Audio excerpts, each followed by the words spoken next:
안녕하세요. 저는 지금은 50대가 된 고등학생 자녀를 둔 여자입니다.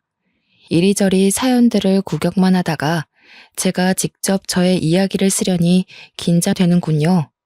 제가 들려드릴 이야기는 누구에게나 있을 법한 일이고 과거 남아 선호 사상이 한참 만연했을 때의 이야기입니다. 제 이야기를 듣고 많이 공감해 주실 거라 믿고 사연을 올려봅니다.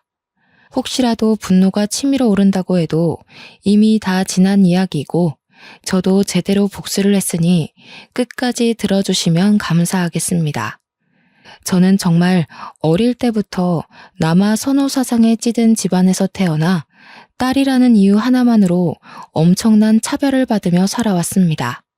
오죽하면 동네 어르신들이 보다 못해 어디서 주워온 애 아니냐고 할 정도로 지독하게 당하면서 살았습니다.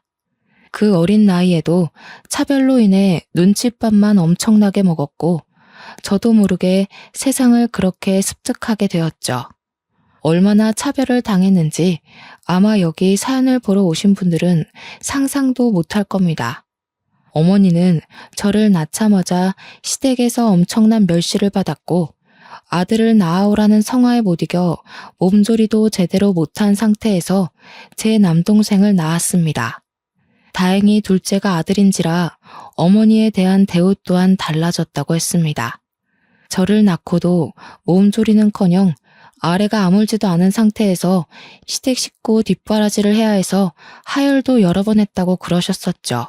하지만 연년생인 아들을 낳고는 몸조리도 3개월간 극진하게 받고 그제서야 사람다운 대접을 받았다고 하셨었어요.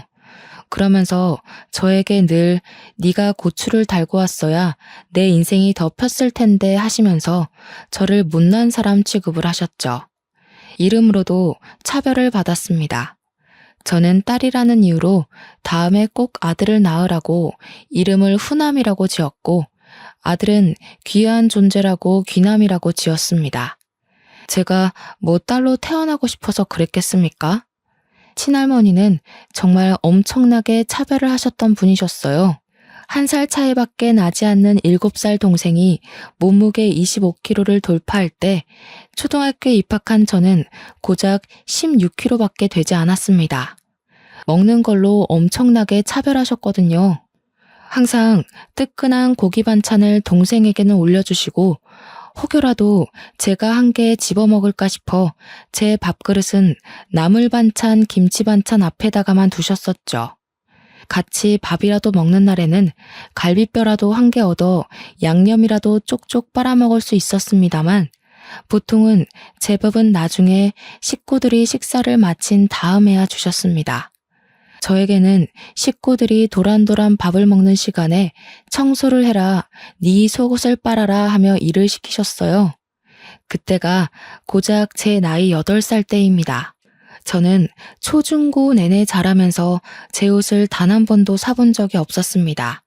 아니, 사주신 적이 없다고 해야 정답일까요? 사촌들이 안 입는 옷을 물려받거나 정 옷이 없으면 동네에 있는 헌옷 수거함 있죠? 거기서 제 사이즈에 맞는 옷을 찾아와서 빨아 입으라고 하셨습니다. 남동생은 그 어릴 때부터 스포츠 브랜드부터 시작해서 중상위급 브랜드 옷을 턱턱 사주셨죠. 저는 5일장에서나 살 수 있을 법한 고무 운동화를 신고 다니는 동안 동생은 나이키며 아디다스며 각종 브랜드 신발 신상이 나오면 막 사주셨고요. 오죽하면 제 동생이 저한테 누나라고 불러본 적이 없었습니다. 당연했죠. 가족 어르신들이 그렇게나 차별하는데 동생이 제가 누나로 보였을까요? 그냥 말 못하고 시키는 대로 하는 몸종 같아 보였겠죠. 이거 해라 저거 해라 동생의 깐깐함도 제가 다 뒤집었어야만 했습니다. 자칫하다가 동생을 울리는 날이라도 오면 정말 쌀이대로 매타작을 받아야만 했습니다. 밥만 축내는 망할년. 고추도 없이 태어나서는 뭘 저렇게 처먹기는 잘 처먹는지. 저는 말라붙은 찬밥 덩어리에 김치를 먹으면서도 저런 소리를 들어야 했습니다. 동생과 할머니 손을 붙잡고 슈퍼라도 가는 날에는 너무나도 곤욕스러웠습니다. 맛 좋아 보이는 빵과 과일, 과자들이 즐비한데 제가 살 수 있는 물건은 단 한 개도 없었으니까 말입니다.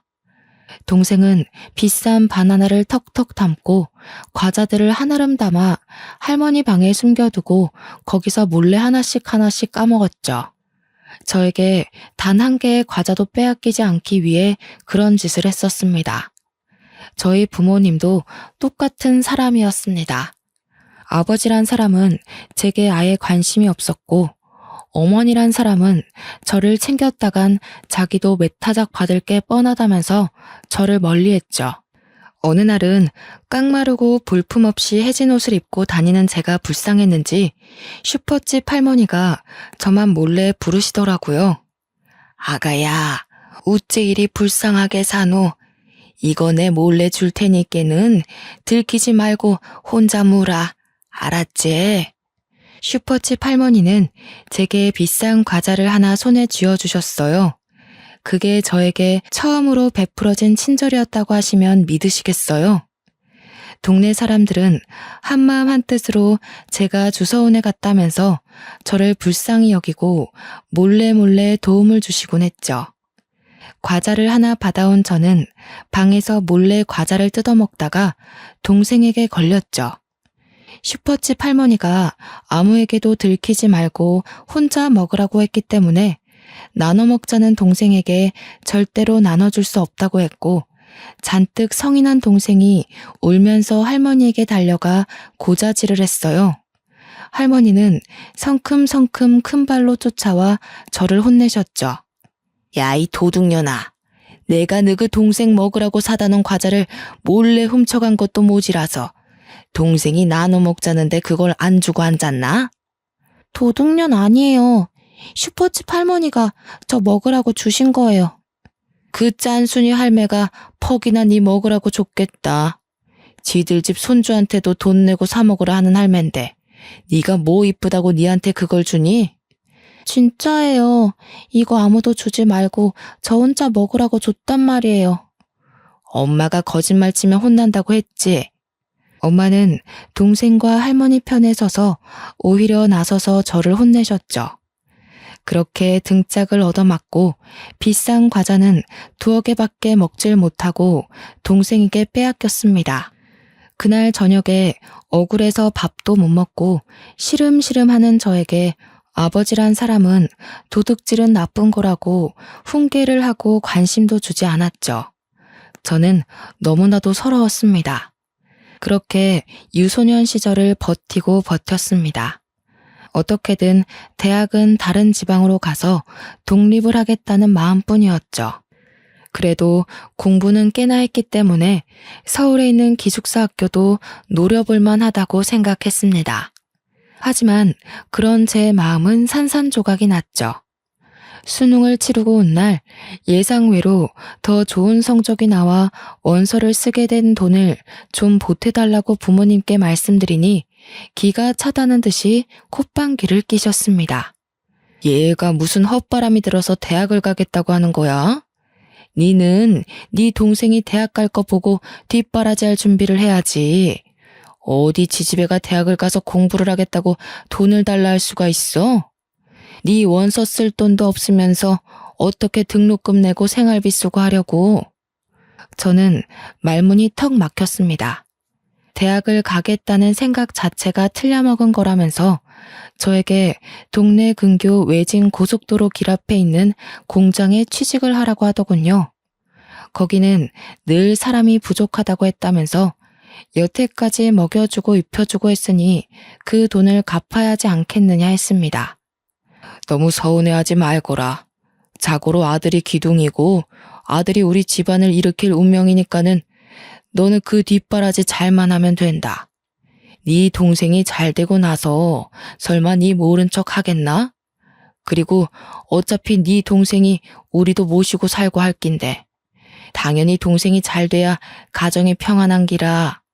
저는 그렇게 매일 아침 셔틀버스를 타고 공장으로 출퇴근을 해야 했습니다.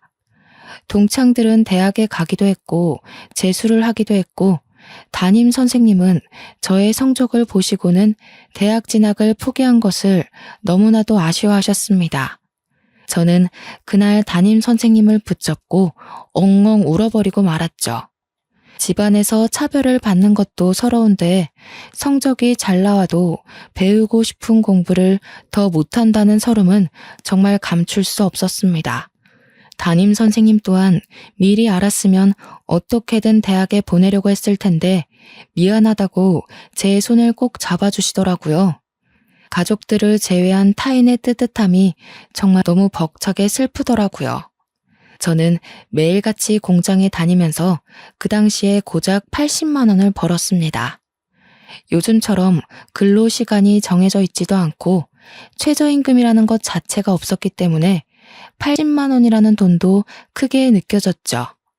첫 월급을 받자마자 당연하다는 듯 엄마가 돈을 내놓으라고 하더라고요. 저는 월급이 60만 원이라고 속였습니다. 옆집 순이는 80만 원인가 90만 원인가 받는다던데 너는 왜 60만 원이고?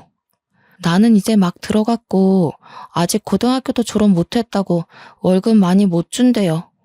어머나 이 사기꾼들 2월이면 졸업하는데 아직 해 안 바뀌었다고 졸업 안 했다고 돈을 덜 주나? 이리 가지고 와봐. 저는 그렇게 20만 원이라도 몰래 모을 수 있다는 것에 감사했습니다. 공장에서 일하는 동안 6개월마다 꼬박꼬박 월급을 올려주었지만 저는 계속해서 집에다가 월급이 60만 원이라고 속였어요. 제가 공장에서 일하는 4년 동안 제 남동생은 삼수를 했습니다. 어찌나 돌대가리인지 공부에는 전혀 소질이 없음을 저는 진즉 알아봤지만 그래도 사내가 대학은 나와야 한다면서 밑 빠진 독에 물 붓기 마냥 공부를 시키더군요. 밤마다 술에 취해서 오토바이나 타고 사고나 일으키는 문제한테 무슨 기대감이 있는 건지 모르겠지만 저 묵묵히 공장에서 제 할 일만 했습니다. 그래도 집에다가 꼬박꼬박 60만 원씩 가져다 주니 월급날에는 고기 반찬도 내어주고 하더라고요. 물론 제 입에 들어가는 고기를 빤히 보는 둥 저희 친할머니는 그것조차 아까워하셨지만요. 저는 몰래 만들어둔 통장의 잔고를 확인하면서 행복해했습니다. 매달 20만 원씩 모았던 돈이 월급이 오르면서 저금하는 돈이 점점 많아졌죠. 그 와중에 삼수하던 동생이 지방에 있는 전문대에 추가 합격으로 입학을 하게 되었다는 소식을 들었습니다. 등록금만 내면 들어갈 수 있을 법한 그런 학교였음에도 대학에 드디어 합격했다면서 가족들은 잔치가 열렸죠. 우리 귀남이가 대학을 저쪽 지방으로 가게 돼서 이제 집을 나가 살아야 하는데 후남이 니 모은 돈 좀 있다며? 제가 돈이 어딨어요. 월급 다 엄마 드리고 있는데. 뭐라는 거야 정말. 네 은행 가서 물어보니까는 매달 붓고 있는 적금 통장 있다 하던데. 내가 그거 금액도 다 확인하고 왔으니 얻는 통장 내놔라. 은행 가서 확인을 해봤다고요? 그래. 네 그거 벌써 2천만 원 넘게 모았던데. 딱 우리 귀남이 자취방 구할 돈으로 적당하더라 얘. 빨리 돈 내놔. 저는 그렇게 아무런 힘도 못 써보고 모아둔 적금까지 들켜 빼앗기고 말았습니다. 제 돈을 가져가면서도 친할머니는 제게 쌍욕을 퍼부었죠. 더러운 년이 뒷공무니로 돈을 숨기고 있었어. 은혜도 모르는 년. 지 동생 위에 써주는 걸 감사하게 생각해야지. 어디 돈을 들고 튀려고 저 망할 년. 아주 사고나 크게 한번 나서 뒤져버려도 시원치 않을 년. 저는 정말 서러워서 목이 턱 막혔습니다. 바보같이 악이라도 한번 써봤어야 했는데 그러지도 못하고 방에서 다음날 출근 준비를 해야만 했죠. 동생은 제게 놀리듯이 잘 쓸게 한마디 하고는 집을 구하러 다녀야겠다고 방은 원룸보단 투룸이 좋겠다고 신나서 떠들고 있었습니다. 저는 다음날 퉁퉁 부은 눈으로 출근을 했고 평소 친하게 지내던 언니에게 이 모든 이야기를 털어놓았습니다. 언니는 제게 아주 잠깐 고민을 하더니 집을 탈출하고 싶으냐고 영영 인연을 끊고 살고 싶으냐고 묻더라고요. 그러면 후남이 너 내가 서울에 있는 좋은 일자리가 하나 있는데 거기 소개시켜줄까? 서울이요? 제가 갈 수 있을까요? 응, 거기 지금 대규모로 채용하고 있어서 아마 네 경력이면 붙고도 남을 거야. 대기업 공장이라서 일은 지금이랑 비슷한데 복지도 훨씬 좋고 월급도 2배 이상일걸? 숙식도 제공되니까 집 구할 필요도 없어. 그럼 언니가 가야지 왜 저한테 소개를 시켜줘요? 언니는 남자친구 때문에 이 동네에서 벗어나기 힘든 거 알잖아. 우리 곧 결혼할지도 모르고. 아무튼 후남이 네가 가면 딱 좋겠다. 저는 언니의 말을 듣고 그 공장에 입사 원서를 냈고 최종 합격까지 일사천리로 정해졌습니다. 저는 가족들에게 아무런 말도 하지 않고 떠날 준비를 차근차근 했죠. 미리 회사의 사정을 이야기하고는 기숙사 주소로 택배를 통해 몇 개 없는 짐을 붙여놓고 출근을 하는 척하면서 그대로 서울로 도망을 쳤습니다. 당연히 가족들과 연관되어 있는 통장들도 전부 해지했습니다. 휴대폰은 당연히 집에다가 버리듯이 두고 왔고 정확히 몇 달 뒤 해지하고 새로운 휴대폰을 개통했죠. 대기업이라 그런지 정말 좋았습니다. 기숙사도 살던 집보다 훨씬 좋은 환경이었고 틈틈이 제가 좋아하는 공부를 할 수도 있었습니다. 일의 강도는 비슷했으나 근로 시간을 넘어서면 추가 수당이 붙어서 월급은 원래 받던 공장보다 정말 2배 가까이 받을 수 있었고요. 처음에 3교대 일을 하면서 월급 통장에 200만 원이 찍혀본 것을 보고 놀라움을 금치 못했습니다. 저는 정말 열심히 그리고 악착같이 돈을 모았습니다. 여기서는 배달 음식을 시켜 먹는 일이 드물었고 밥도 삼시세끼 다 나왔고요. 제가 뭐 옷이나 가방 같은 데에 돈을 쓰는 사람도 아니었기 때문에 고스란히 월급 자체가 적금이나 다름없었습니다. 그러다가 공장에서 남자를 한 명 알게 되었습니다. 저와 같은 교대조 사람은 아니었고 그분은 관리직으로 입사를 해서 저처럼 단순 노동을 하는 것이 아닌 인사팀 쪽에서 사람들 관리하는 사람이었습니다. 훤칠한 키에 다부진 몸, 얼굴에 큰 흉터가 있어 조금 무섭게 생긴 사람이었지만 성격만큼은 온순한 사슴 같은 남자였죠. 알고 보니 남자는 꽤 유명했던 태권도 선수였더라고요. 저는 TV를 제대로 본 적이 없어서 초면이었지만 회사 내에서는 유명인이나 다름없었습니다. 전국체전에서 메달을 딴 적도 있는 사람이라고 했어요. 얼굴에 큰 흉터도 운동하다가 생긴 상처라고 하더라고요. 하지만 발목에 심한 부상을 입고 더 이상 태권도를 할 수 없어서 대기업에서 특기자로 취직하게 되었고 전혀 상관은 없지만 이곳 인사팀에서 일을 하게 되었다고 설명해 주더라고요. 당연히 연애라고는 전혀 모르던 제게 그의 친절함은 더욱 과하게 다가오게 되었고 저는 순식간에 그 남자에게 온통 제 마음을 빼앗겨버리고 말았습니다. 그 사람 또한 저의 가정사를 듣고 나서 같이 아파하면서 저의 마음을 다독여 주었죠. 저희는 그렇게 같은 공간에서 사내 연애를 하게 되었고 제가 서울로 도망친 지 3년 만에 그 남자와 함께 가정을 꾸리기로 약속을 하게 되었습니다. 그의 집으로 인사를 드리러 간 날 저는 그 어느 때보다 더 긴장하고 두려움이 앞섰습니다. 저의 가정사를 대충 이야기는 드렸다고 했지만 솔직히 제가 부모라면 저 같은 애는 며느리로 받아들이고 싶지 않을 것 같았거든요. 하지만 제 예상은 아주 산산조각이 났습니다.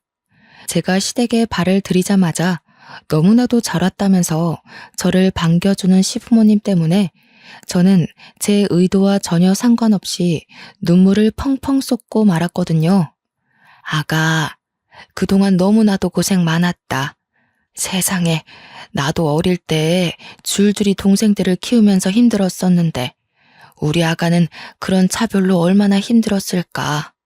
그런 건 흠이 아니라 세상을 꿋꿋하게 견뎌냈다는 휘장 같은 거지. 이제 우리 가족이 되면 내가 사돈댁에서 차별했던 것만큼 아가를 생각하고 살피면서 같이 맞춰갈 수 있도록 노력할게. 그렇게 말씀해 주시니 제가 눈물을 멈출 수가 없어요. 너무 감사합니다, 어머니. 저는 솔직히 반대하셔도 할 말이 없다고 생각했어요. 이렇게까지 환대를 해주시니 제가 어떻게 더 기쁠 수 있을지. 하지만 지금 제가 도망치듯 집을 떠난 터라 부모님께서는 제가 어디서 뭘 하는지 모르세요. 그렇게 차별을 받고 자랐으니 알리고 싶지 않은 게 당연하지. 우리는 그걸 흠으로 잡을 생각 없다. 아가가 하고 싶은 대로 하렴. 혼주석이야 비워두어도 전혀 부끄러울 거 없단다.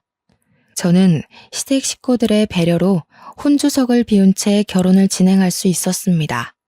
저는 딱히 초대할 만한 친구들도 없어서 결혼식을 약소하게 진행하고 싶었지만 시아버지께서 워낙 사업을 크게 하시기도 하셨고 남편 손님들도 꽤 많아서 성대하게 치러졌어요.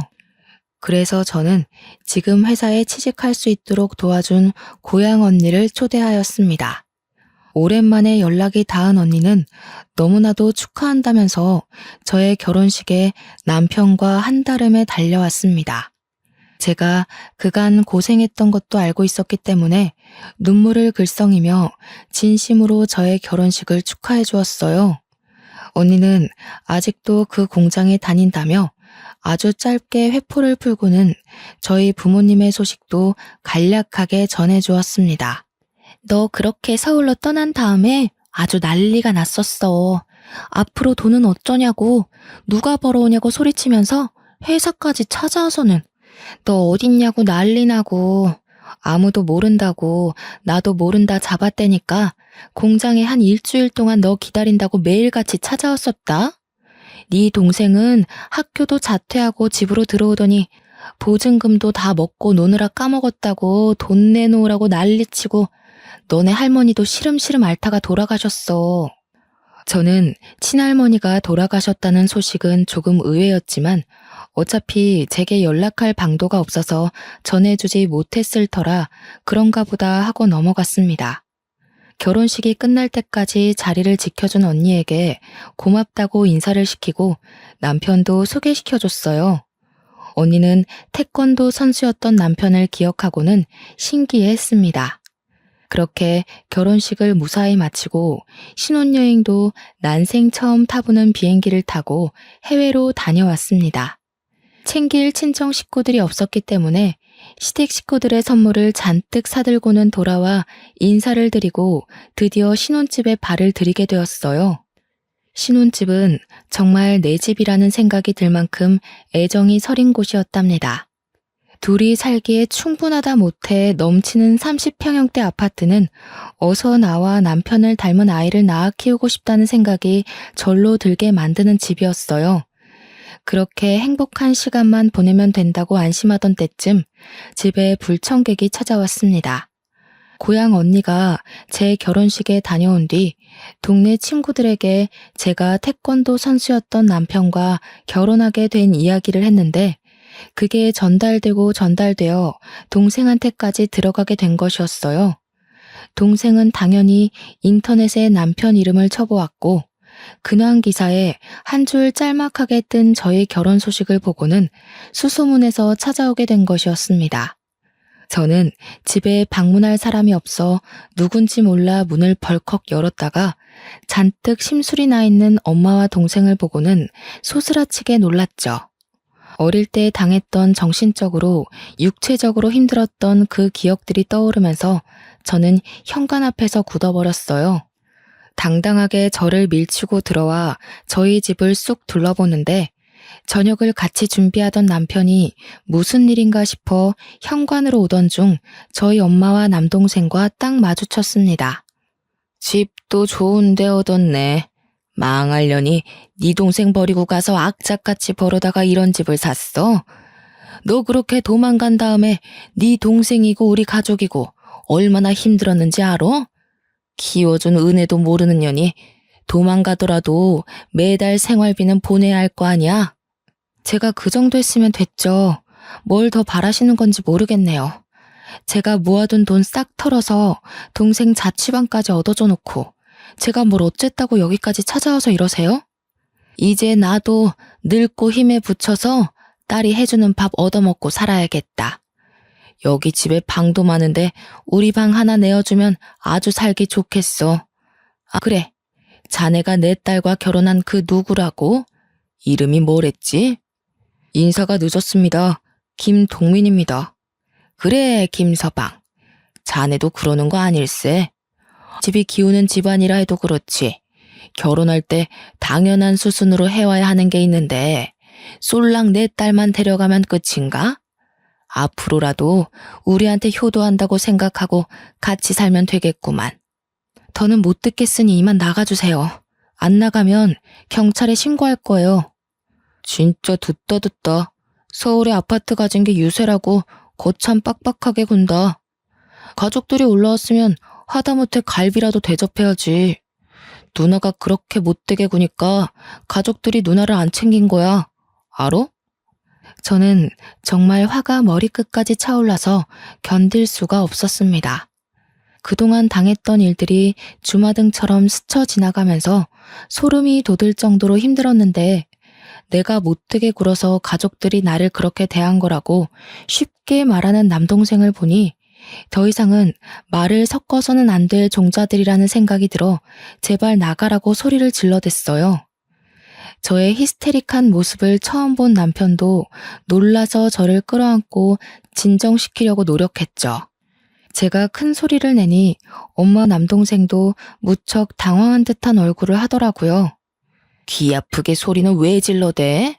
후남이 너 앞으로는 우리 집에 매달 생활비도 보내고 너 일하는 공장이 대기업이라며? 거기에 네 동생 자리도 하나 만들어서 꽂아주면 되겠다. 안 그래도 우리 기남이가 제대로 직장 생활도 못하고 지금까지 놀고 먹고 있는데 이제는 슬슬 독립할 준비도 해야지. 제 나이가 벌써 28살인데 동생은 27살을 먹도록 일 한 번 하지도 않고 집에서 놀고 먹었다는 게 정말 어이가 없었습니다. 적어도 전문대조차 졸업도 못했으면 어디서 기술이라도 배워서 노동이라도 해야 하는 것 아니겠습니까? 아직까지도 부모 품에 쌓여서 제 앞길 하나 제대로 못 보는 동생이 너무나도 한심하게 느껴졌습니다. 근데 김서방 얼굴에 그 흉터는 패싸움이라도 하다가 생긴 건가? 우리 귀남이 이야기 들어보니까 힘 좀 쓰던 사람이라고 하던데 운동을 열심히 한 게 아니라 어디 양아치 무리들이랑 노느라 힘쓴 거 아닌가 싶네. 남편은 정말 황당하다는 얼굴을 했지만 그래도 딴에는 제 엄마라고 제 가족이라고 앞에선 대놓고 아무 말도 못하더라고요. 저는 더 이상 감정을 소모하고 싶지 않아 이만 돌아가시라고 등을 떠밀었습니다. 내가 이 집 시세 찾아보니까 강남이라고 20억 원 하더라. 그니까 이 집 팔아서 우리 반 떼주고 누나 살고 그래도 되겠네. 나가는 뒤통수를 한 대 치고 싶었지만 저는 아무 말도 하지 않고 그 둘을 내쫓은 뒤 문에 걸쇠까지 걸어 잠궜습니다. 남편에게 너무나도 미안한 마음이 들어서 눈물이 쏟아질 것만 같았어요. 그런 제 마음을 누구보다 잘 아는 남편이 저를 꼭 안아주면서 다독여줬습니다. 고생 많았겠다. 너무 힘들었겠다 하면서 저를 토닥여주는 손길에 눈물을 펑펑 쏟아냈습니다. 당연히 이 이야기는 시댁에도 흘러가게 되었고 시부모님은 저보다 더 분노하셔서 다음에는 꼭 경찰을 부르라고 하셨습니다. 하지만 그 행복도 정말 잠시였습니다. 집 현관문 앞에서 주구장창 저를 기다리고 있는 거머리 같은 가족들의 얼굴을 보면 고된 일을 끝내고 집으로 돌아가는 가벼운 발걸음이 갑자기 무거워지곤 했습니다. 제게 당당히 저녁밥을 내놓으라고 요구하는 그 뻔뻔함에 치가 떨렸고 저는 첫날 이후로 절대 집에 발을 들이지 못하게 온몸으로 막아섰습니다. 결국 엄마는 제게 바라던 것이 있었는지 이야기 좀 하자고 저를 붙잡더군요. 이 아빠가 이제 늙어서 돈도 못 벌어오고 귀남이는 아직 할 줄 아는 게 없어서 취직도 안 되니까 우리 귀한 아들 쫄쫄 굶어 죽을 수는 없으니 뭐라도 배워야 먹고 살 텐데 말이야.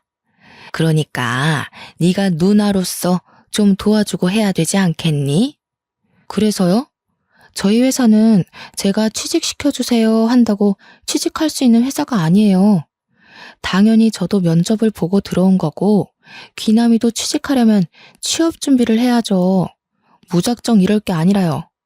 그래, 그 취직 준비. 그거 하려니까 돈이 좀 필요하다. 돈 좀 다오. 저는 취업 준비를 하는데 무슨 돈이 필요한지는 모르겠지만 매일같이 찾아오는 스트레스를 겪는 것보다 차라리 돈을 쥐어주는 게 편할 것 같았습니다. 저도 결혼하느라 돈 다 써서 돈 없어요. 하지만 이 돈을 마지막으로 앞으로 저와의 인연을 끊겠다고 약속하시면 어떻게든 마련해 볼게요. 나도 너같이 은혜도 모르고 가족도 모른 척하는 망할년이랑 인연을 이어가고 싶은 생각 없다. 3천만 원 정도만 해와. 1만 원이 이 집 개 이름인 줄 아는 저희 엄마에게 알겠다고 약속을 했습니다. 돈 3천으로 더 이상 안 보고 살 수 있다면 오히려 그 돈이 아깝지 않을 정도였거든요.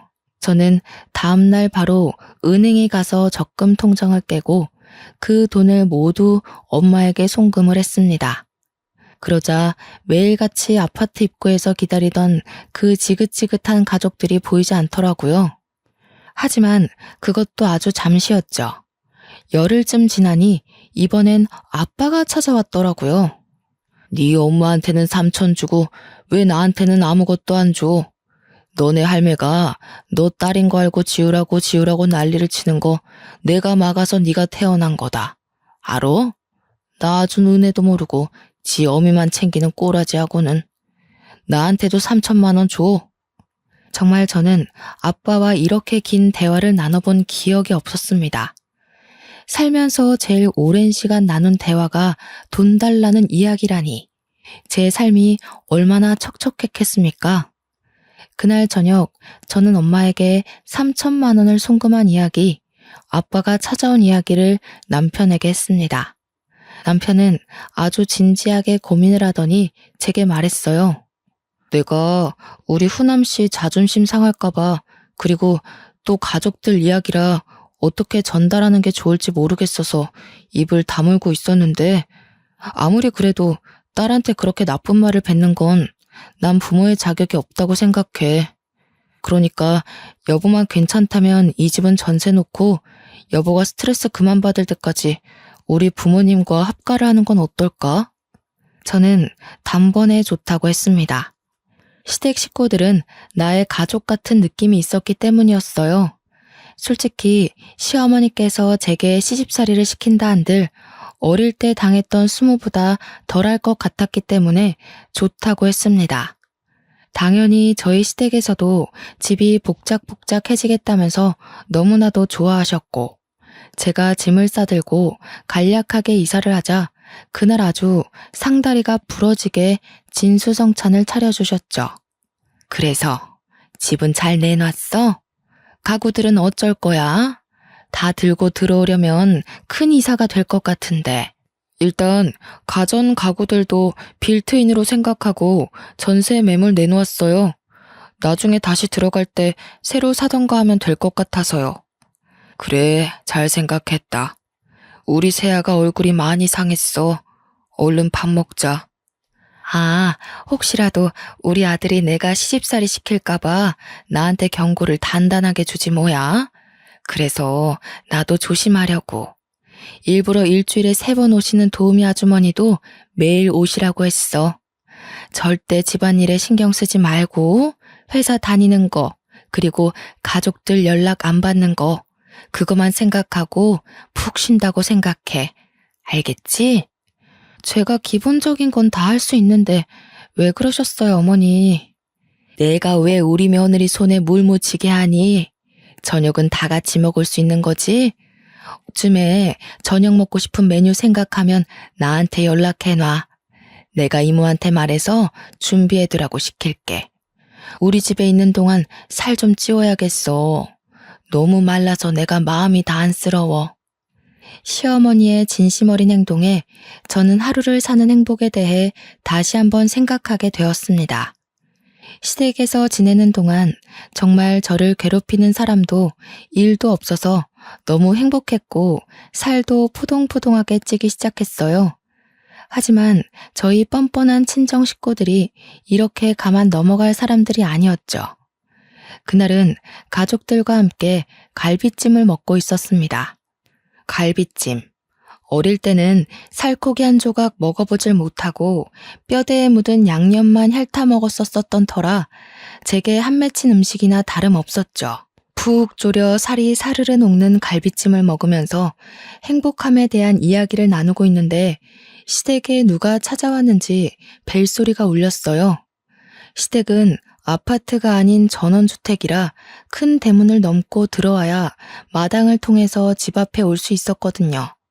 큰 대문에서 누가 문 열으라고 고래고래 소리를 지르는데 듣자마자 딱 알았습니다. 저희 엄마 아빠 그리고 남동생인 것을요. 제가 나가볼게요 하고 일어서자 아니라면서 시부모님도 남편도 다 같이 일어섰습니다. 아이고, 가족들이 이렇게 다 나와서 한 대를 해주네. 우리 집 못 배워 처먹은 년이 글쎄 시부모는 모시고 살면서 친정 부모는 나 몰라라 하는 게 말이 됩니까? 못 배워쳐. 아니, 어떻게 딸에게 그런 식으로 말을 할 수 있어요? 처음 뵙는 사돈댁이지만 정말 듣던 대로 너무 하시네요.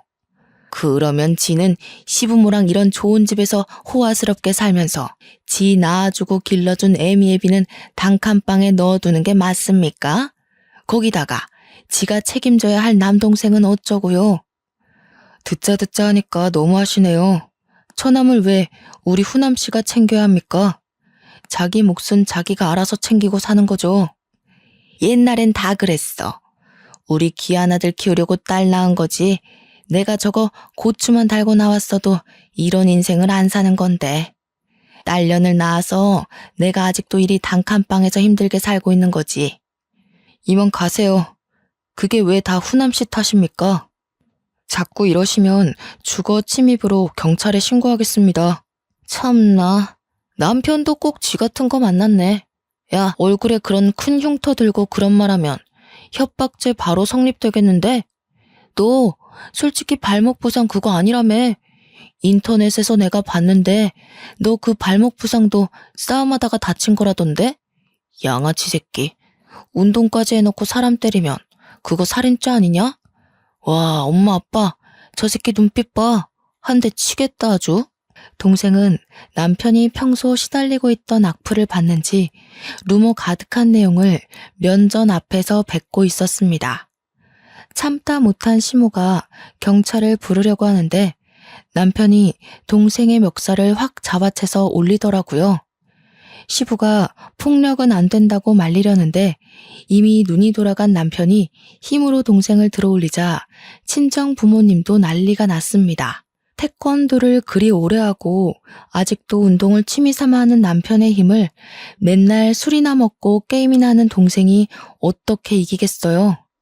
발이 땅에서 떨어지자 캑캑거리면서 침을 흘리는 남동생에게 남편이 크게 경고를 했습니다. 2번 다신 우리 집 앞에 나타날 생각도 하지 말고 돈 달라고 찾아오지도 마. 그리고 말이라는 거 그렇게 함부로 뱉으라고 있는 거 아니야. 알겠어?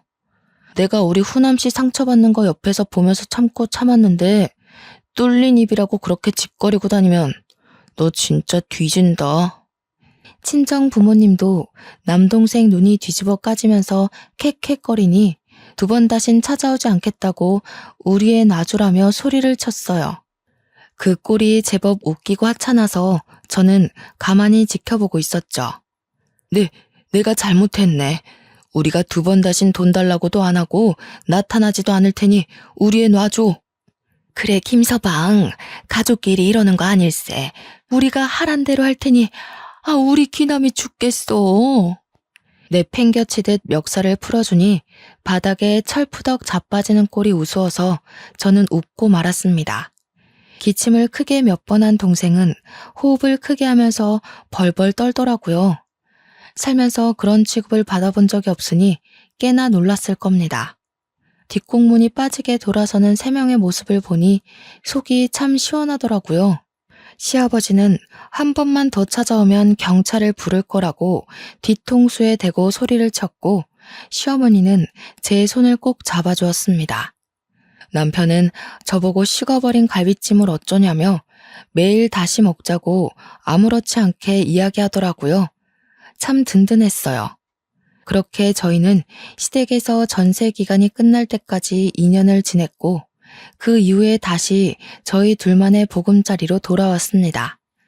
시간이 흐르고 흘러 제 나이가 30 중반에 다다르자 시댁에서도 슬슬 아이를 기다리는 눈치더라고요. 그래서 저희는 이제 아이를 낳자는 계획을 세우고, 저는 10년을 넘게 다닌 회사도 퇴직을 하기로 마음먹었습니다. 하지만 행복함이 오래 지속되면 그만큼 불안함도 따르는 법이었죠. 근 5년 만에 다시 친정엄마가 제 앞에 나타나더라고요. 저는 치가 떨려서 상종도 하고 싶지 않았습니다. 저에게 남편은 어디 갔느냐고 넌지시 물어보는 게 낌새가 조금 이상해서 왜 그러시냐 반문을 했습니다. 우리 귀남이가 간암이라서 간이식을 받아야 한다고 하는데. 저는 아주 기가 막혔습니다.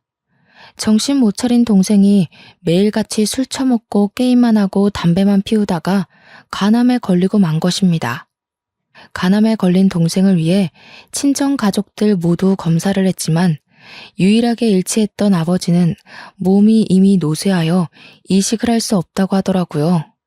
결국 저에게까지 간이식을 위해 찾아온 것이었습니다. 저는 절대 이식 못 해줍니다. 이제 아이도 가질 예정이고 귀남이가 제 인생에 그렇게 중요한 사람도 아니고요. 분명 제 남편이 2번 다신 찾아오지 말라고 했는데 아직도 그 말이 우스운 건지, 저한테 그동안 했던 걸 생각하면 제게 간이식을 해달라고 할 수 없을 텐데요. 그래도 하나뿐인 네 동생이다. 우리 집안을 먹여 살리고 일으켜 세울 기둥인데 이렇게 허무하게 보낼 수 없지 않니? 검사해서 이식 좀 해다오. 우리 귀남이 없으면 내가 어떻게 사니? 내 인생의 전부인데. 그러길래 애초에 술, 담배도 못하게 하고 밖에 나가서 일을 하게 바른 길로 엄마가 인도를 했어야죠. 애를 오냐오냐 키우니 결국엔 이런 몹쓸 병도 걸리는 거 아니겠어요? 그 뒤로도 몇 번이나 저를 찾아왔고, 이 사실을 알게 된 남편이 결국 경찰에 저희 친정 부모님을 신고했습니다. 시아버지 또한 제 의견을 물어보시더니 제가 강력한 처벌을 원하자 변호사를 바로 선임해 주셨고요. 시어머니께서도 집에 찾아오는 게 불편하시면 언제든 시댁으로 들어오라고 말씀해 주셨어요. 결국 제게 생떼를 부리며 난동을 치던 저희 엄마 아빠는 남편이 신고한 경찰에게 붙잡혀갔고, 경찰서에서 저는 정확한 처리를 요구했습니다. 결국 소송까지는 가지 못했지만 유능한 변호사님 덕분에 접근금지 신청은 가능했어요.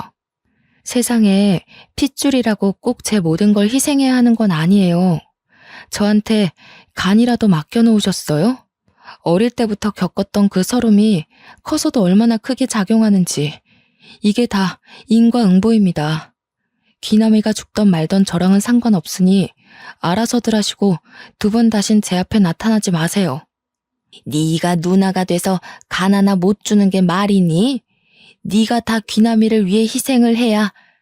사돈이라고 부르고 싶지도 않지만 안 싸더니 그런 식으로 여태 우리 며느리를 대했으니 우리 며느리가 그 가족을 위해 뭐라도 하나 하고 싶겠습니까?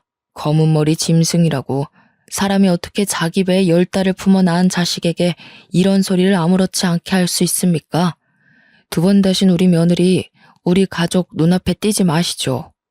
그 뒤로도 접근금지 명령을 어기고 몇 번이나 저를 찾아와 화도 내고 애원도 하고 울면서 난리를 쳤지만 저는 끄덕하지 않았습니다. 결국에 귀남이는 간암이 전이되고 급속도로 진행되는 바람에 1년도 채 버티지 못하고 죽었다고 하더라고요. 그렇게 제 것이 아닌 것까지 욕심을 내고 살더니 저보다 더 많은 걸 누리지 못하고 떠났네요. 저는 그 일이 있고 나서 바로 아이를 임신했습니다. 제가 임신을 하고 배가 산 만큼 부풀어 오르자 저를 몰래 지켜보고 있던 친정엄마가 뻔뻔하게 나타나기도 했었네요. 이제 너도 자식을 낳을 테니 우리 마음을 이해할 수 있을 거다. 귀남이도 그렇게 떠나고 자식은 너 하나밖에 없는데 너라도 이제 우리 모시고 살아야 하지 않겠니? 그래야 너도 나중에 자식 보기 부끄럽지 않고 후회도 하지 않을 거다. 당장 썩 꺼지세요. 지금도 접근 금지 명령 유효한 거 아시죠? 제가 지금 바로 경찰에 신고하면 그 나이에 유치장 신세 질 수도 있습니다. 남편이 나타나서 험악한 표정으로 말을 하자 친정엄마는 뒤도 안 돌아보고 도망을 갔습니다. 저렇게 나약하고 비열하고 강한 사람 앞에선 아무 말도 못하는 종자였다니. 그런 사람에게 그 오랜 시간 괴롭힘을 당하고 살았다고 생각하니 너무나도 한탄스러웠습니다. 하지만 그런 친정 부모를 대신하여 한결같이 저를 사랑해주고 아껴주는 남편과 시댁 식구들이 있어서 저는 더할 나위 없이 행복했어요. 저는 아주 순산을 했고 그렇게 낳은 아이가 벌써 고등학교에 진학했습니다. 그 이후로 친정 부모님이 어떻게 사는 뭘 하고 사는지 소식은 전혀 들리지 않네요. 오히려 다행이라고 생각합니다. 나이가 들고 나니 그들의 행동이 이해는 가지 않지만 불행하게 사는지 불행한 마음은 조금 들거든요. 하지만 제 곁을 지켜준 가족들 덕에 마음을 다잡고 하루하루 감사하게 살고 있습니다. 제 사연이 어떠셨나요? 속이 조금 후련하신가요? 저는 지금 너무나도 행복하답니다. 지금까지 제 이야기 들어주시고 공감해 주셔서 감사합니다. 모두 행복한 하루 보내세요.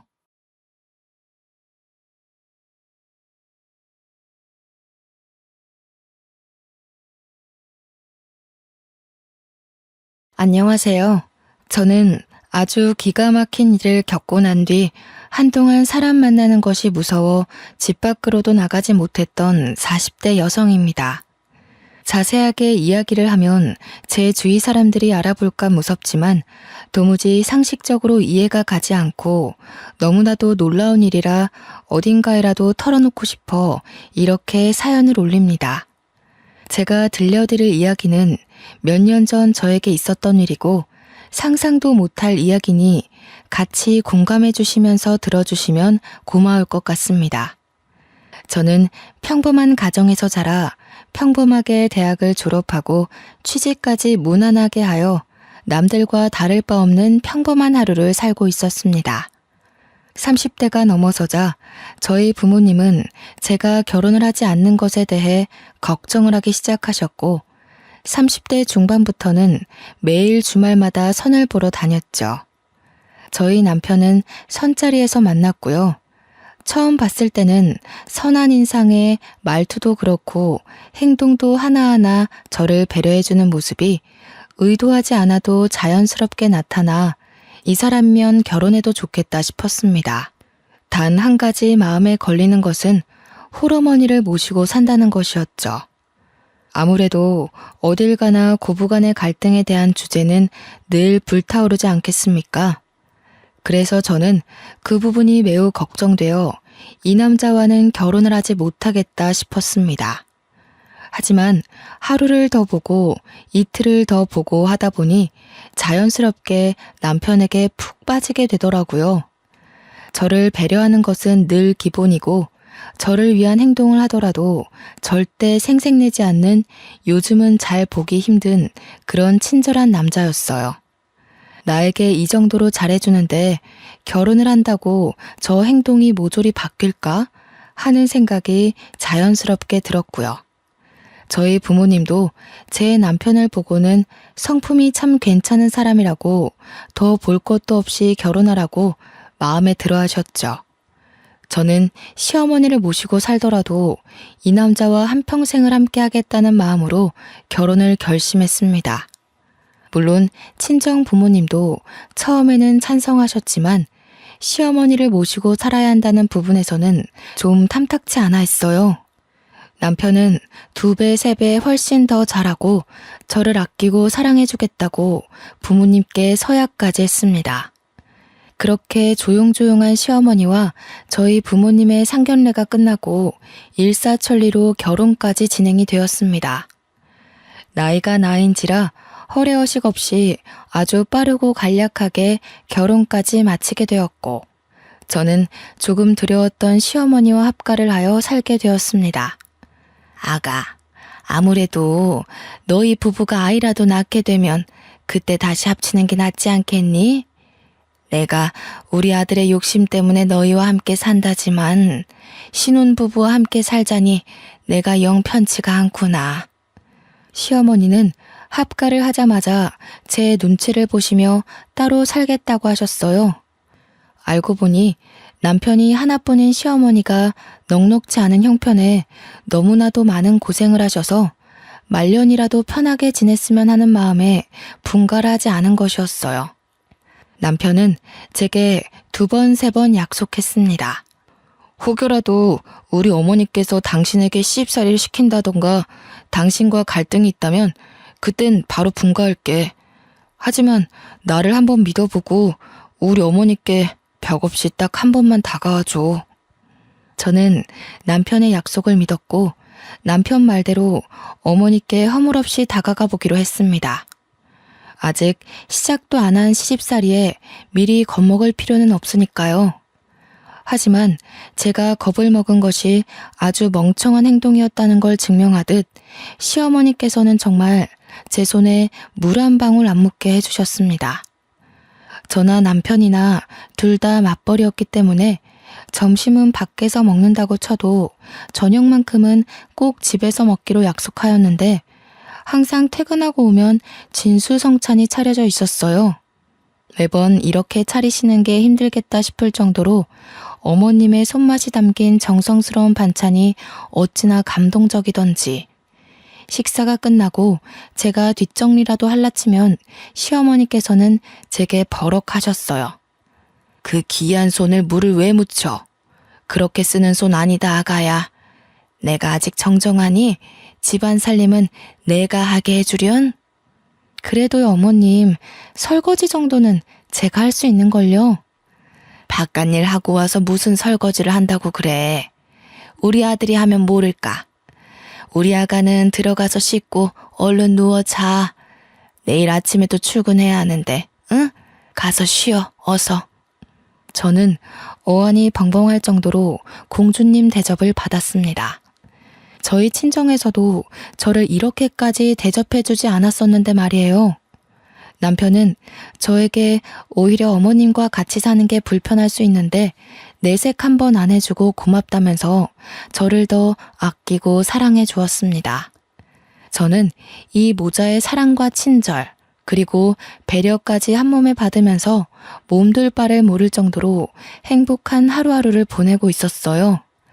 저희 친정에서도 시댁 잘 만났다며 저희 집으로 시어머니 몸보신하시라고 각종 좋은 재료들을 보내주시고 시어머니는 그 재료들로 제게 사내 진미를 맛보게 해주시고요.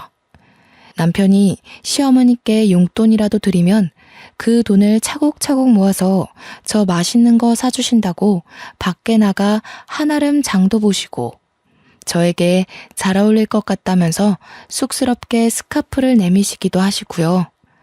정말 고부간의 갈등을 걱정했던 제가 죄송스러울 정도로 저를 아껴주셨습니다.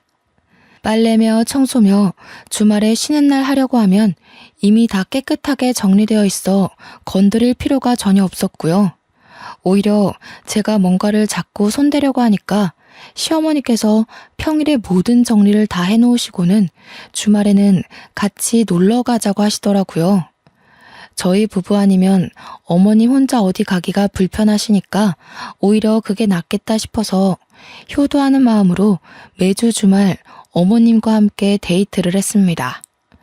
오히려 남편과 둘이 나갈 때보다 더 즐겁고 행복한 시간이지 않았나 싶어요. 어머님과 함께 그때 더 많은 추억을 남겨놓을 걸 하는 생각이 들기도 하고요.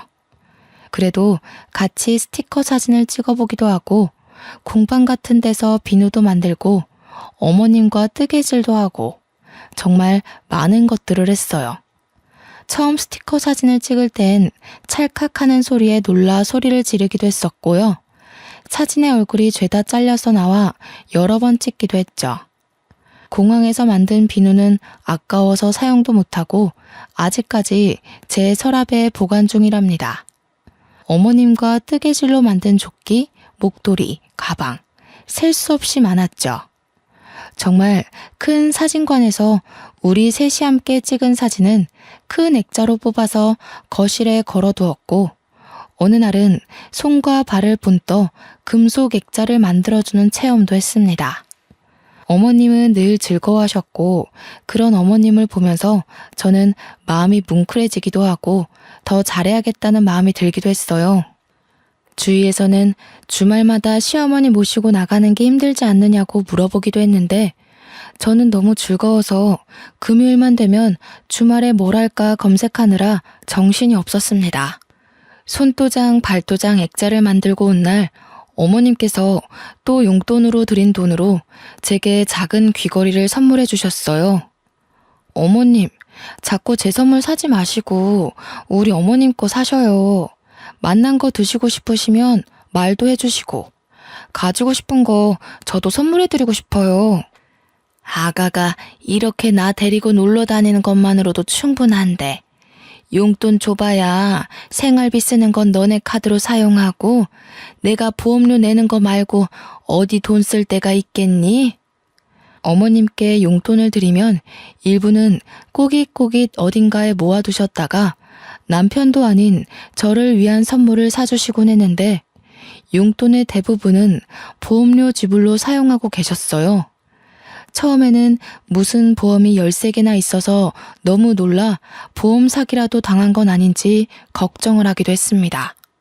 알고 보니 어머님께서 보장 내역을 하나하나 살펴보시고 가입하신 거였어요.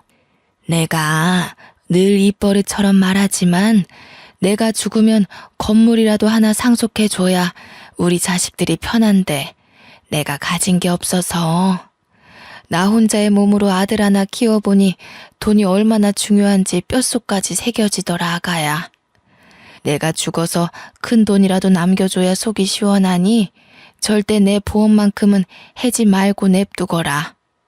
시어머니의 마음이 너무나도 짠해 저는 절대 보험만큼은 건드리지 않기로 했죠.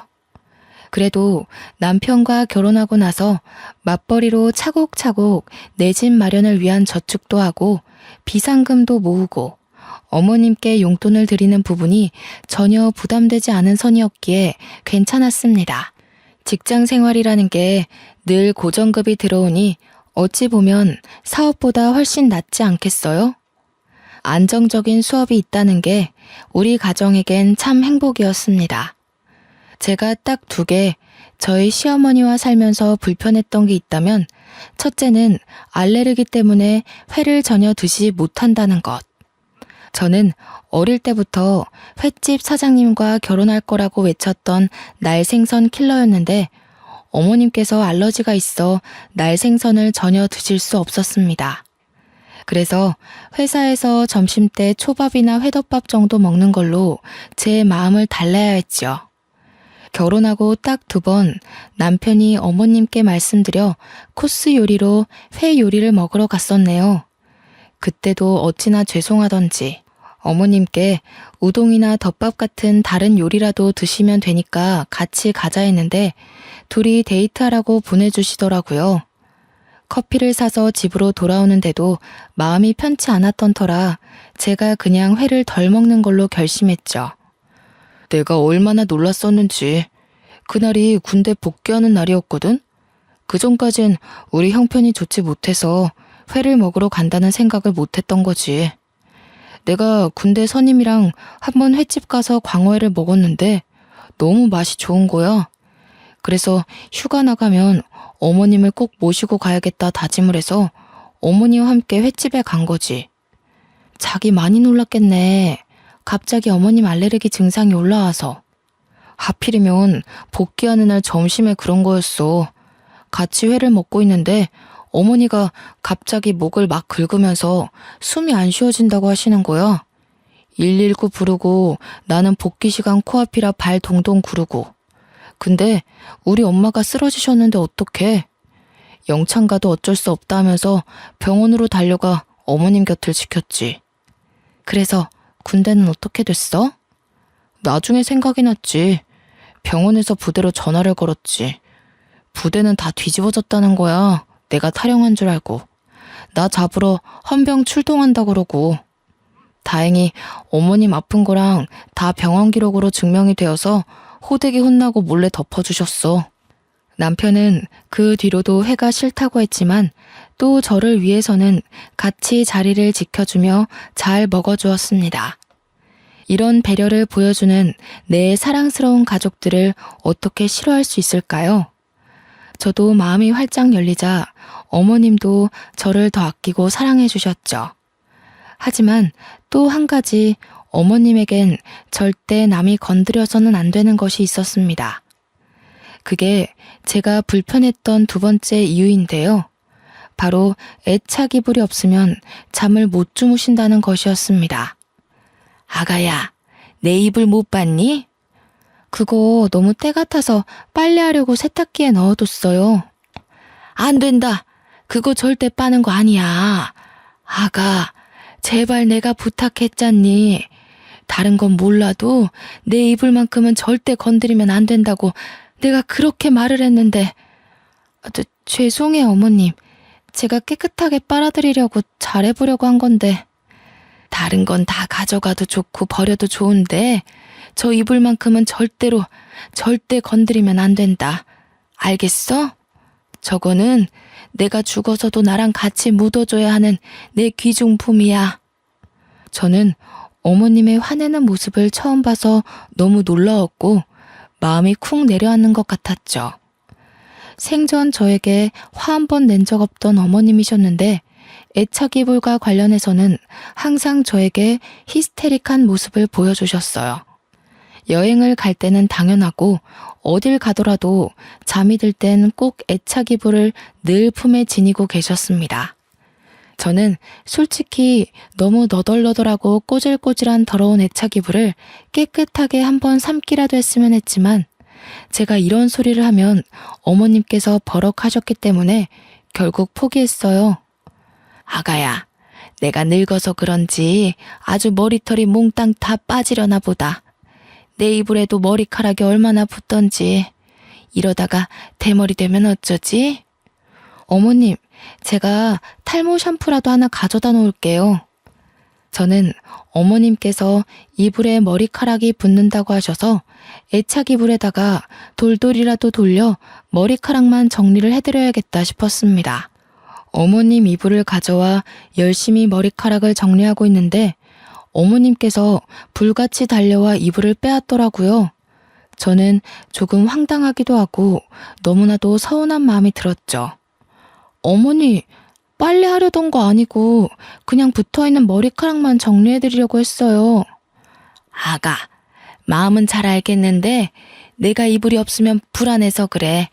내가 정리할 테니 내 이불에는 신경 쓰지 말거라. 알겠지? 저는 그 뒤로 눈에 보여도 이불에는 신경 안 쓰기로 굳게 다짐했죠. 죽어서도 꼭 같이 묻어달라고 하시는데 제가 뭘 더 어떻게 할 수 있겠어요? 그렇게 서로의 불편함은 건드리지 않고 하루하루를 살다 보니 너무나도 감사하게 저에게 새 생명이 찾아왔습니다. 같이 산부인과에 가서 아가의 첫 심장 소리를 들었을 때 남편과 시어머니는 눈물을 줄줄 흘릴 정도로 감동을 했죠. 우리 아가가 이렇게 효도를 하는구나. 새 생명이라니. 나에게 손주가 찾아오다니. 우리 아가 절대로 몸 조심해야 되니까 앞으로는 집에서도 누워만 있거라. 응? 그래. 회사도 휴직을 하던지 그만두던지 하자. 우리 그래도 모아둔 돈도 꽤 있고 내가 이번에 승진도해서 월급도 올랐으니 당신은 태어날 우리 아이 생각하면서 태교만 해. 저는 만삭이 될 때까지 일을 할 생각이었지만 가족들의 만류로 어쩔 수 없이 휴직계를 내게 되었습니다. 너무 일찍부터 육아휴직을 쓰는 것이 아닌가 싶긴 했지만 10년 가까이 다닌 회사였기 때문에 사장님께서도 저를 많이 배려해 주셨어요. 정말 평소에도 집에서 하는 일이 없었는데 임신하고 나니 더 할 일이 없어지더라고요. 제가 화장실이라도 가려고 일어나면 어머님께서 와서 무슨 일이냐 하고 안절부절 제 옆을 못 떠나시고요. 병원에서 아가 자궁이 약해서 푹 쉬라고만 했잖니. 늙은이가 주책이지? 화장실 한번 갈 때마다 불안해서. 아니에요, 어머님. 이렇게 신경 써주시니 제가 건강하게 잘 버티는 거 아니겠어요?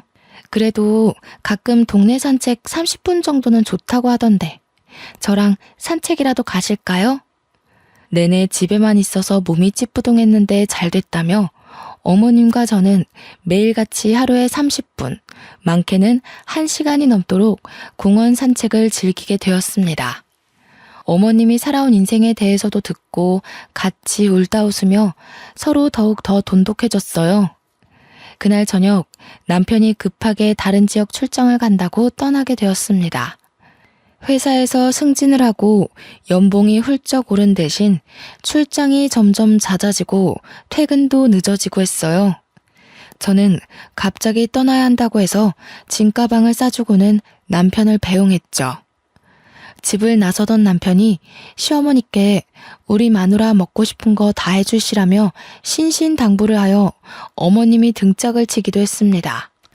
불편한 법도 한데 참 가족이 울타리 안에서 끈끈해짐을 느끼게 되더라고요. 그러다 문득 밤에 여는 포장마차에서 파는 순대볶음이 너무나도 먹고 싶은 거예요. 여기가 주거도시이긴 하나 지방에 있는 작은 소도시로 큰 병원도 없고 음식점도 많지 않고 인프라가 잘 되어 있는 그런 동네는 아니었어요. 야식 배달도 안 되는 동네 밖을 조금만 나가면 있는 포장마차에서 파는 순대볶음이 정말 매콤하고 맛있었거든요. 하지만 밤 시간이 너무 늦었고 남편도 없어서 먹고 싶은 마음을 꾹 참았죠. 차를 타고 가면 5분 거리인데 걸어가려고 하면 구불구불 비포장도로 같이 횡단보도도 길을 건너야 해서 밤에는 위험했습니다. 근데 때마침 어머님과 TV 채널을 돌리는데 딱 순대볶음이 나오는 거예요. 너무 먹고 싶은 마음에 맛있겠다 하고 말로 뱉어버리고 말았죠. 아가, 순대볶음이 먹고 싶니? 저 앞 사거리 지나서 포장마차촌에 팔지 않을까? 내가 다녀오마. 어머님, 밤길이라 너무 위험해요. 거기 가려면 횡단보도도 없는 비포장도로를 건너야 하는데 저 괜찮아요. 참을 수 있어요. 우리 손주가 먹고 싶다는데 어떻게 참니? 아가, 거기다가 네 남편이 하는 말 들었지? 먹고 싶은 거 다 해주라고. 내가 후딱 갔다 오마. 제가 여러 번 말렸지만 어머님은 듣지 않으셨어요. 같이 가자고 말했지만 야밤에 위험하다면서 혼자 성큼성큼 가시는 거예요. 저는 걱정이 되어 이러지도 못하고 저러지도 못하고 발만 동동 구르면서도 순대볶음 생각에 침이 절로 고였습니다. 하지만 늘 제 생각처럼 모든 일이 행복하게만 흘러가지 않더라고요. 정말로 제가 우려했던 대로 횡단보도가 없는 어둑한 길을 건너시다가 시어머니를 채 보지 못한 엄청나게 큰 냉동 탑차가 시어머니를 치고 말았습니다. 교통사고가 아주 크게 났고 결국 저희 어머님은 세상을 떠나시게 되었습니다. 처음 응급실에서 전화를 받았을 때 저는 아무것도 하지 못하고 멍하니 거실에 서 있었어요. 눈물이 줄줄 흘러나오기 시작하면서 남편에게 전화를 걸었고 콜택시를 불러 병원으로 달려갔습니다. 처참한 모습으로 시신이 되어버린 어머님을 보면서 제 몸에 뭐가 묻는지도 모른 채 어머님을 끌어안고 엉엉 울었습니다. 출장을 나섰다가 연락을 받고 황급히 돌아온 남편은 제정신이 아닌 것처럼 보였습니다. 같이 어머님을 끌어안고 엉엉 울다가 병원 관계자들의 제지로 비켜서게 되었죠. 장례를 준비하고 염을 해야 하는데 저는 임신 중이니까 들어오지 말라고 하더라고요. 아무래도 시골 병원이다 보니 미신 같은 것도 다들 믿으시고 저는 그렇게 어머님 하시는 장면도 보지 못한 채 상복을 입고 장례를 치렀습니다. 힘들지? 임신한 몸으로 장례까지 치르려니. 들어가서 좀 쉴래? 나 때문이야. 내가 순대볶음만 먹고 싶다고 안 했어도 나 때문에 돌아가신 건데 내가 어떻게 편히 쉴 수 있겠어. 아니야. 내가 당신 꼭 먹고 싶은 거 다 해주라고 해서 이렇게 된 거야. 순대볶음 먹고 싶은 걸 어떻게 참어. 임신까지 했는데. 우리 어머님 손주 생겼다고 너무너무 잘해줄 거라고 나한테 몇 번이나 고맙다고 했는데 이렇게 가시면 내가 어떻게 보내드려. 저는 몇 날 며칠을 울면서 어머님 생각만 하며 보냈습니다. 저에게 순대볶음이 식지 않을 때까지 돌아오겠다며 웃으며 떠나신 모습이 마지막이라는 사실이 정말 믿기지 않았고요. 결국 자책과 눈물을 반복하다 유산기가 보여 병원에 입원까지 하게 되었습니다. 무너져버린 남편은 제게 울면서 말했어요. 당신까지, 우리 아이까지 잘못되면 나 너무 힘들 것 같아. 제발 편하게 마음 먹고 쉬어, 응? 저는 남편 말대로 병원에서 휴식을 취하기로 했습니다.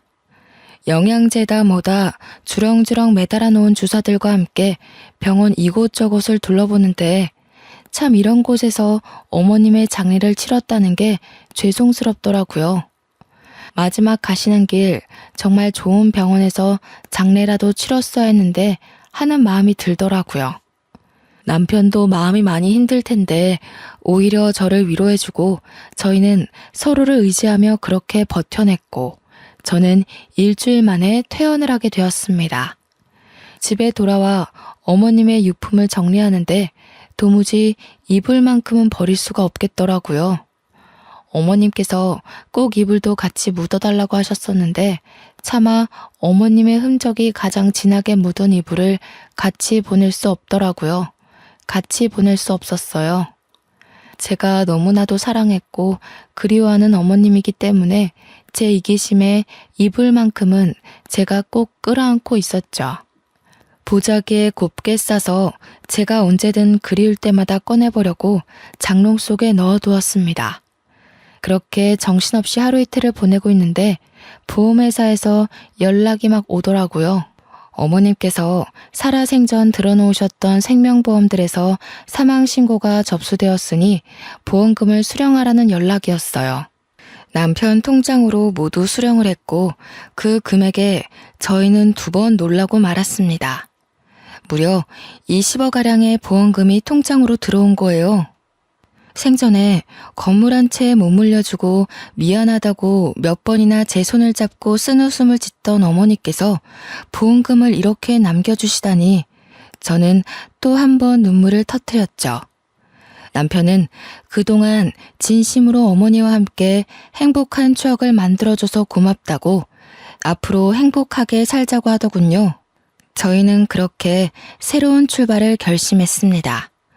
하지만 그것도 잠깐이었어요. 아주 충격적인 일이 그 이후에 발생했습니다. 제가 임신 4개월에 접어들 무렵이었습니다. 집에 갑자기 누군가 찾아왔어요.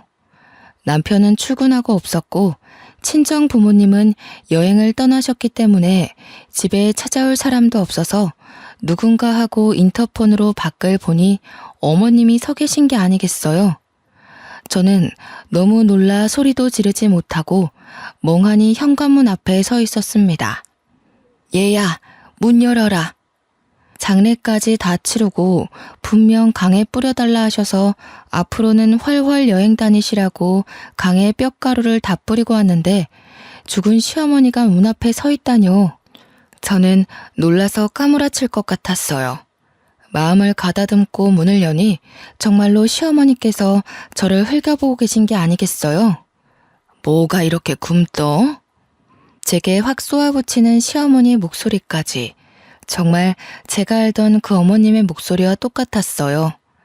저는 눈물을 줄줄 흘리면서 어머님을 꼭 끌어안아 보았습니다. 얘가 왜 이래? 이거 놔. 귀신인가 싶었지만 정말 살아있는 시어머님의 모습이었습니다. 행색이 조금 꼬질꼬질하긴 했지만 어디서 어떻게 돌아오신 건지 분명 사고당하여 병원에 사망 선고를 받았을 때도 제가 옆에 있었는데 말이죠. 아니 어머니, 이게 어떻게 된 일이에요. 분명 제가 장례까지 다 치렀는데.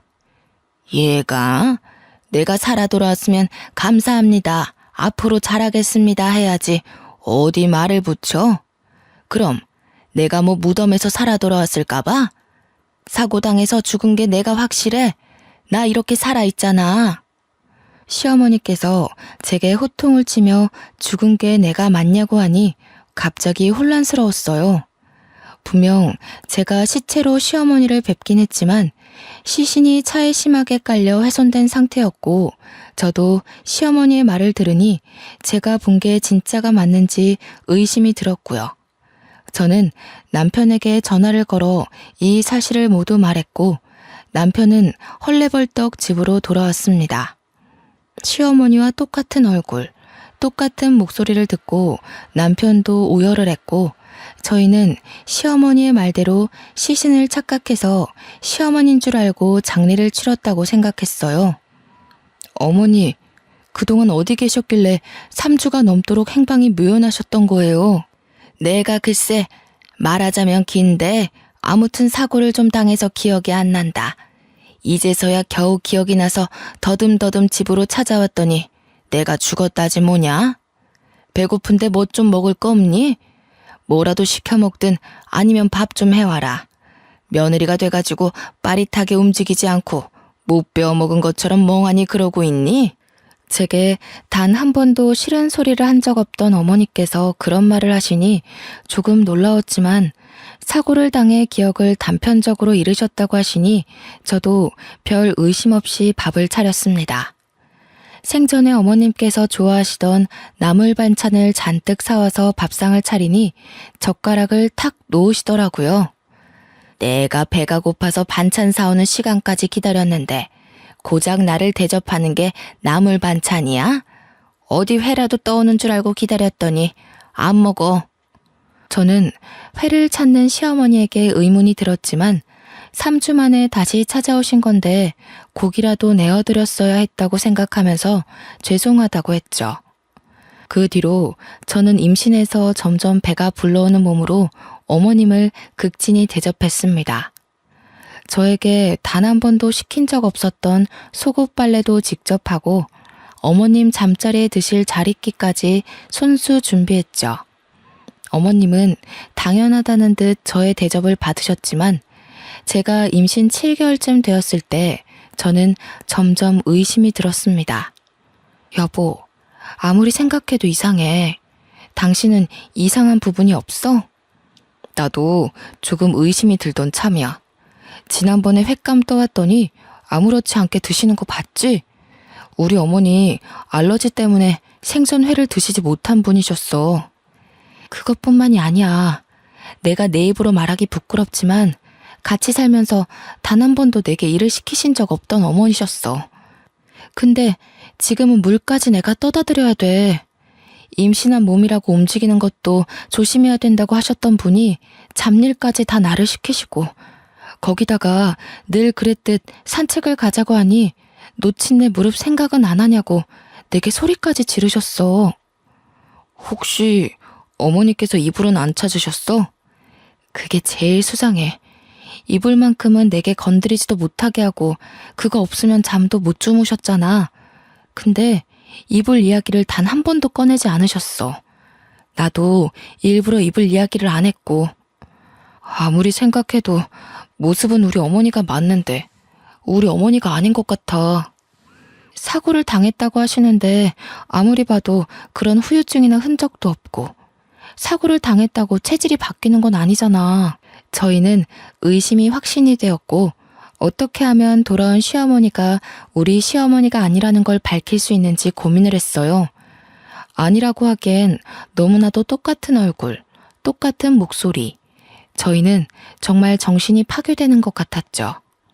그러다 문득 DNA 검사가 떠올랐어요. 저는 보자기에 꽁꽁 싸맨 어머님의 애착이불을 꺼냈고 애착이불에서 어머님의 머리카락을 발견할 수 있었습니다. 남편과 저는 이불에서 찾은 머리카락과 돌아온 어머님의 칫솔이며 떨어진 머리카락 등을 주워 유전자 검사 기관에 의뢰를 했습니다.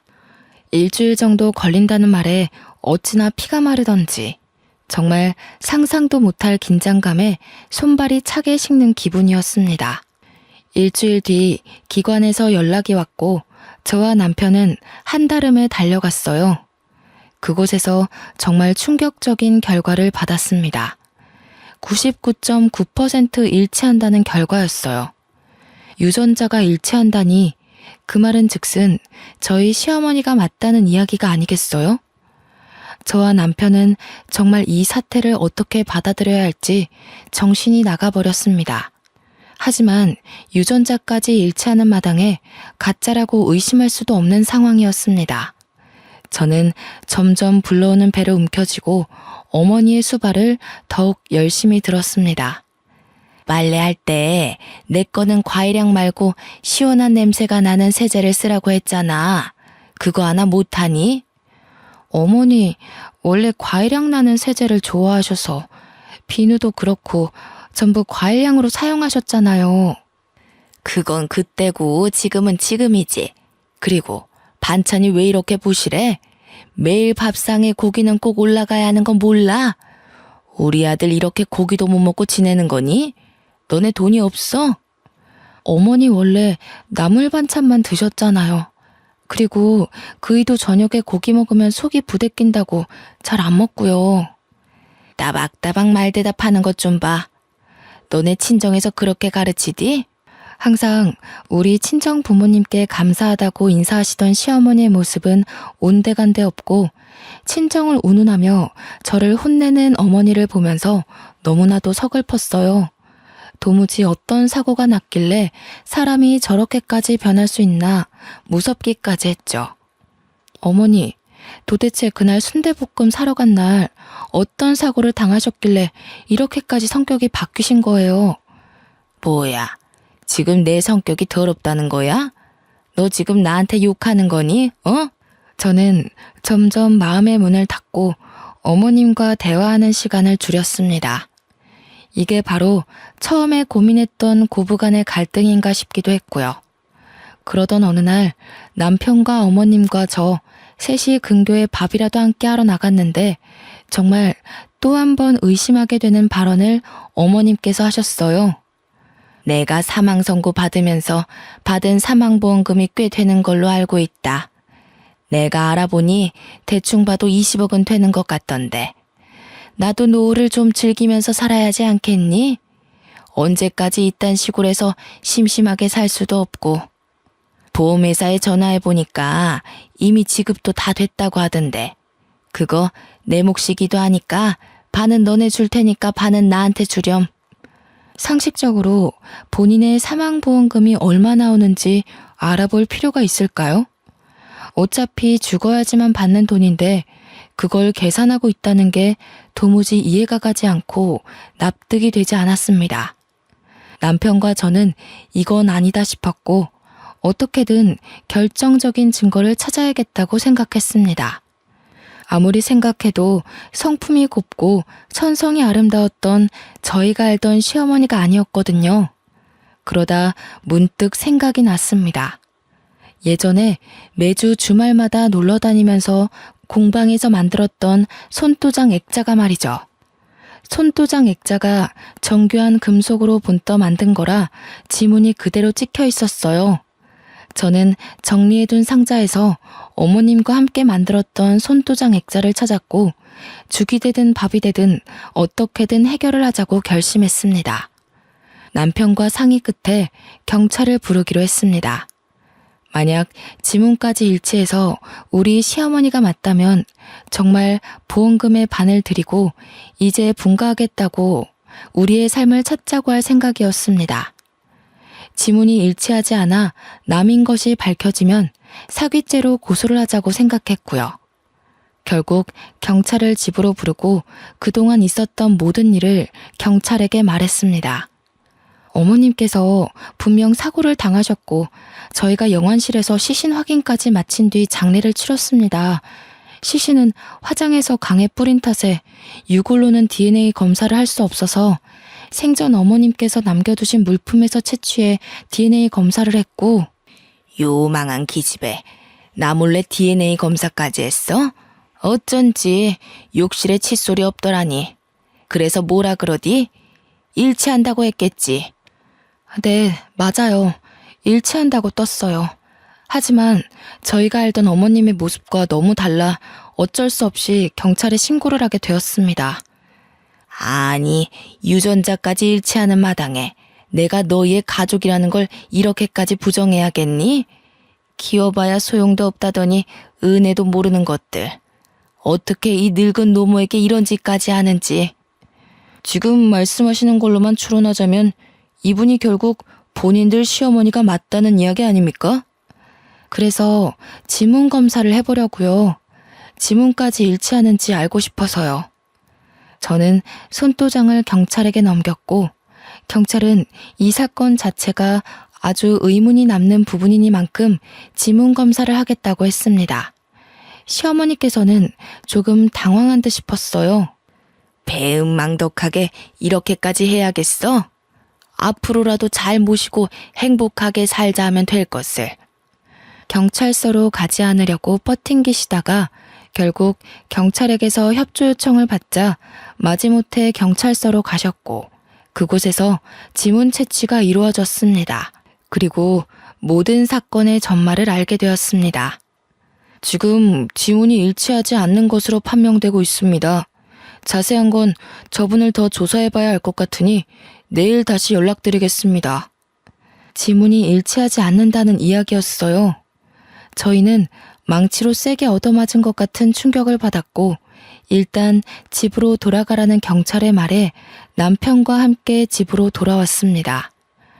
다음날 경찰에게서 모든 조사가 끝났다고 연락이 왔고 저와 남편은 한달음에 경찰서로 갔습니다.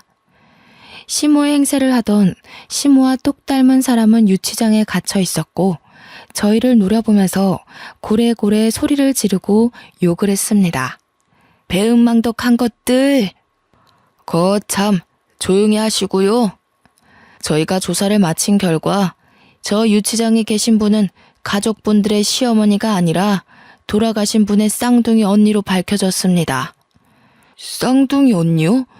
저는 어머니께 단 한 번도 쌍둥이 언니가 있다는 말을 들어본 적이 없습니다. 그도 그럴 것이 쌍둥이라 태어나자마자 언니분은 친척 집으로 입양을 갔던 걸로 기록이 되어 있습니다. 일란성 쌍둥이라 유전자까지 일치했지만 쌍둥이더라도 지문은 다르게 나오거든요. 이후에 저분이 여러 번 사기를 치고 돈을 빌리고 갚지 않고 도망다니는 생활을 해서 호적도 말소가 되어 있는 상태고요. 아마 친척 집으로 입양을 갔기에 가족관계 증명서에도 따로 기록된 부분이 없었을 겁니다. 그럼 저희 시어머니가 아니라 시어머니 언니고 시어머니 행세를 하여 금품을 갈취하려고 했다는 건가요? 네, 맞습니다. 어떻게 보험금을 노리고 들어온 것으로 보여지고요. 이미 전과가 여러 개 있어서 실형을 면하긴 어려울 것 같습니다. 명의도용 부분도 그렇고 금품을 갈취하려고 했던 증거도 발견되었습니다. 결국 시어머니 행세를 하던 시어머니의 쌍둥이 언니는 그렇게 허무하게 구치소에 수감이 되어 재판을 기다리게 되었습니다. 집으로 돌아와 짜릿해오는 배를 붙잡고 저는 어머님의 애착 이불을 끌어안고 엉엉 울었습니다. 돌아가셔서까지 이렇게 고통을 받아야 하나 싶어 너무나도 안쓰럽고 측은했어요. 이불을 감싸 안고 엉엉 우는데 미처 몰랐던 가장자리 한 구석에서 딱딱한 뭔가가 느껴졌습니다. 저는 남편에게 가위를 가져오라 하여 그 모서리 부분을 도려냈습니다.